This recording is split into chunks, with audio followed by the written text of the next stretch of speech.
Hello guys and gals, and welcome to another episode of Unique Items. Today we're going to be looking at a rather odd armor, maybe one that you've never seen before, I don't know. It's definitely one of the more weirder plates. It does have some interesting uses, but not really sure if it's better than other options, and that's, I think, part of its issue. It's not necessarily that it's a bad plate, I don't want to say that, but that there are other options out there that could potentially be better. And this is the Crow Caw Tigulated Mail. The Crow Caw Tigulated Mail is 534 defense. It is a strength requirement of 86, which is not bad at all, and a level requirement of only level 37, which puts it in the normal difficulty category, believe it or not. If we take a look at my list of basically areas by level, you can see that level 34 still fits into the level 37 still kind of fits into the normal difficulty zone, because only Act 1 Nightmare is the very beginning of, level 37 is the very beginning of Act 1 Nightmare, and you can easily level to level 40 to 45 in normal difficulty on Bale if you would like to. I've done it before several times, actually. So if we look at this plate of armor, we have to think of it as a end of normal difficulty, beginning of nightmare difficulty plate, not a end game plate, right? So 534 defense, level 37, and it is a 15% increased attack speed, which is absolutely amazing. Increased attack speed on armor is always nice to have. There are, of course, pieces of armor that have more increased attack speed than this, but since you can socket it, you could put another 15% in here and bring it up to 30%. Now, that would not combat, for instance, the very nice Treachery plate, but the Treachery would require you to have a Lem rune, which you may not have access to at level 37 when you could have access to this particular piece of armor. So keep that in mind. It also has 15% faster hit recovery on it, which is always nice to have on just about any character, to be honest. And it also has 35% chance of open wounds. So what open wounds is a damage bleed based on character level that goes up as you level up your character. It lasts for 8 seconds, and while the open wounds effect is active, the monster cannot regenerate. It is also important to note that open wounds requires the monster to be wounded. I don't think a lot of people know this, but the monster actually has to have some missing HP for open wounds to take effect. It will not take effect on a monster which is at 100%. For this reason, immune to physical monsters can sometimes be immune to open wounds, just simply because if you are a purely physical damage character and you cannot damage the monster past 100%, down to 99%, they are not wounded, and then therefore their wounds cannot be open because they have no wounds. It's kind of a weird thing about open wounds. But if the monster is wounded, even if he's immune to physical, he will take open wounds damage. It's weird. It also has 180% enhanced damage, which is or enhanced defense. Why does it have to be ED for both of them? It always screws me up. I'm sitting here like, ED, which one are you talking about? Enhanced damage or enhanced defense? ED. I just say ED. That way you guys will always know what I'm saying, despite the fact that I'm not actually being very accurate. 100% ED, which does vary by 30%, 150 to 180%. It will have a pretty decent effect on the amount of defense that this has. Probably about in a variable of about 100 defense. Not too bad, and at level 37, I believe 534 is plenty.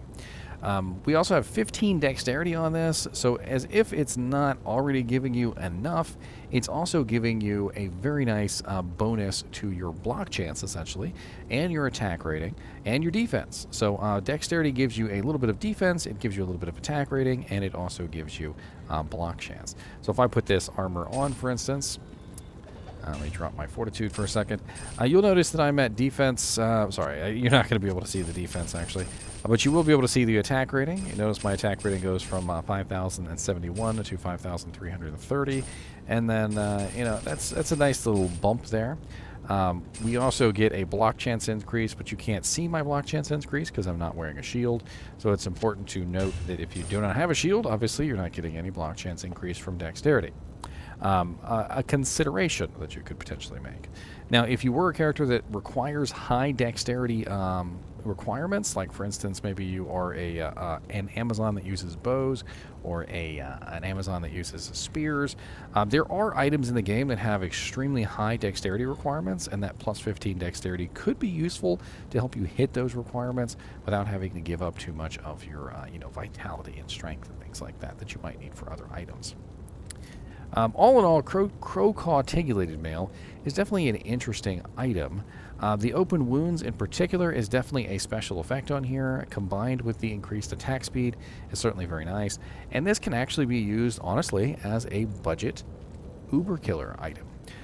If you do not have access to any form of open wounds, this can actually work very well on a smiter.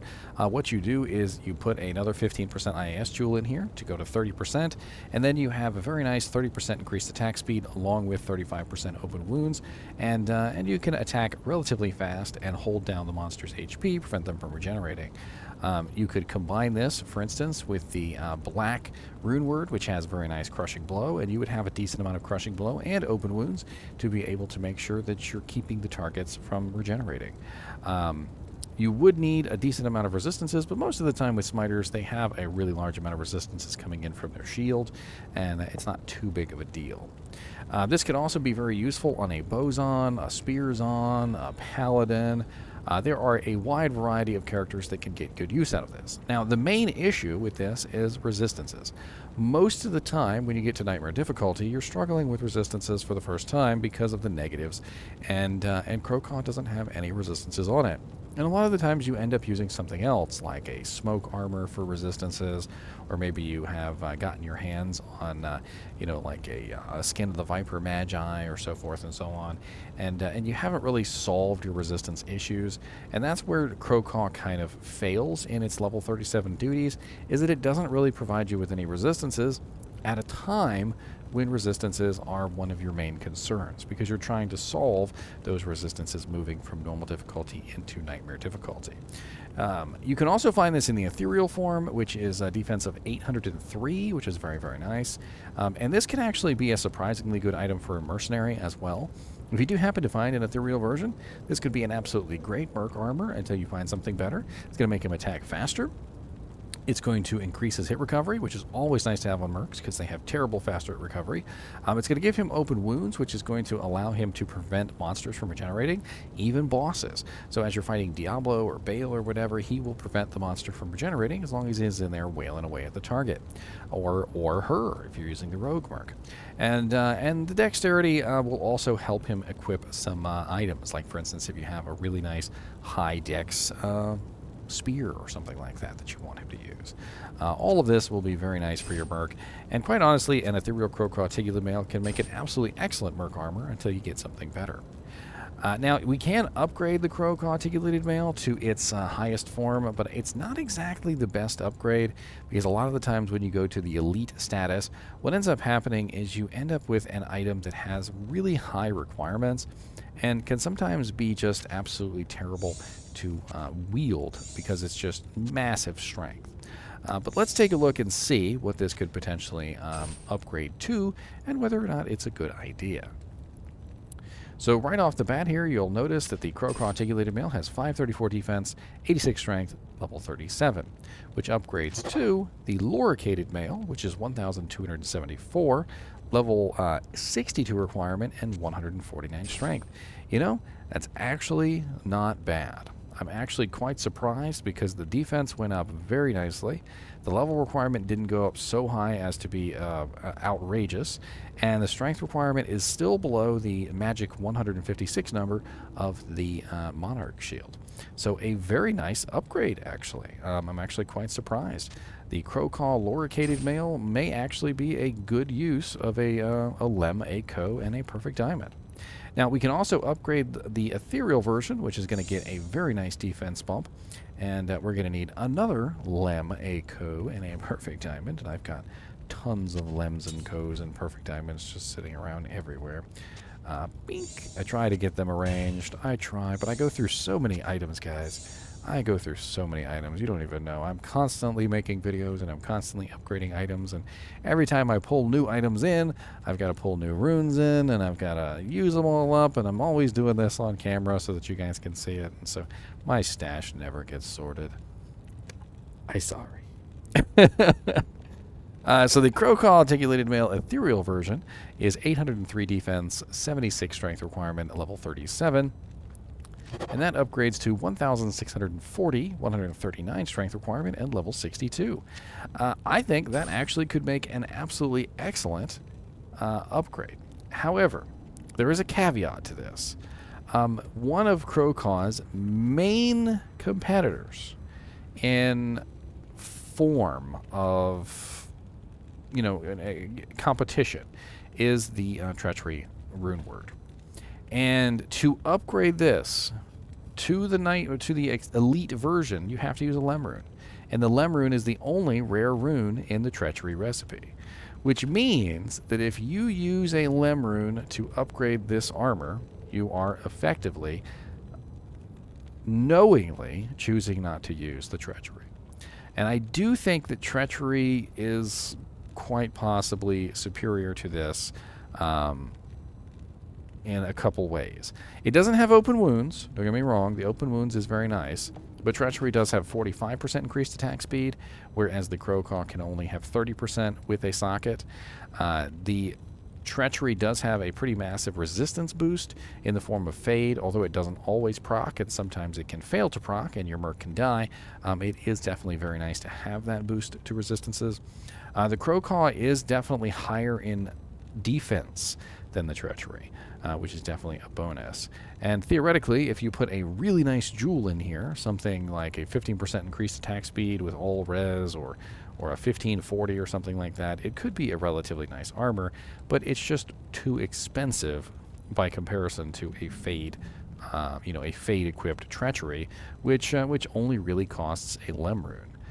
And defense is very nice, but it's not a great consideration. I do think, though, that defense with 1640 is like way higher than Treachery, because, of course, Treachery doesn't have any defense increase whatsoever. All in all, I do think Crow Caw is a very nice armor. It just happens to be outclassed by a lot of other items that you come across as you level. However, if you were a solo self-found character, or you were a brand new ladder starting character, and you came across a Crow Caw, there's a very good chance it might be one of the best items that you could find at the time and put on. You might not find a Lem rune. Instead, you might find a Crow Caw. And if you find a Crow Caw, there's a very good chance that that is the item that you are going to use. Now, let's take a look over on Silo's Pen, and let's see where we could potentially find a Crow Caw if we wanted to hunt one down. And move myself out of the way real quick here. Alright, so we're going to do 100% Magic Find, because this is a level 37 item, so it's right toward the end of normal difficulty, beginning of Nightmare, so 100% Magic Find sounds about right. We're going to go by probability, and as you're going to see here, we have Nightmare Mephisto is a good choice, which is a little bit too high level for level 37, but it is a good option to farm if you wanted to try and get your hands on this. 1 in 1,399 is not bad. A lot of these choices, though, are a little bit too high level to be useful, although Andariel and Nightmare right here with a 1 in 7,654 is not bad. And Andariel is actually a good monster to farm in Nightmare difficulty to gear up your characters. She drops a lot of rings, you can get Sojas from her, you can get all sorts of things from her that can definitely be useful for your character, and if you happen to come across a Crow Caw while you're at it, certainly not bad. Let's take a look at Super Uniques next, and sort those by probability. The Cow King in Hell is not really a good choice for a level 37 character, but it definitely is a good choice for farming this item if you just wanted to get your hands on one. Not a lot of good choices here as far as drop probability goes. The Cow King, even in Nightmare difficulty, has a really terrible chance. And I'm not really seeing a lot of good choices at all as far as Super Uniques are concerned. So it does look like Nightmare Mephisto and Nightmare Andariel are your two best chances. Nightmare Duriel also drops it with a pretty good probability, but the problem with Nightmare Duriel is that he trolls you and drops 6 Scrolls of Town Portal, and I just don't really find him being a very reliable source of farming. I mean, if you happen to kill him in Nightmare difficulty and he drops the item for you, then so be it. But I wouldn't farm him for it. Anyway, as always, I do appreciate you guys and gals watching my videos, even when we are cawing like a crow. And as always,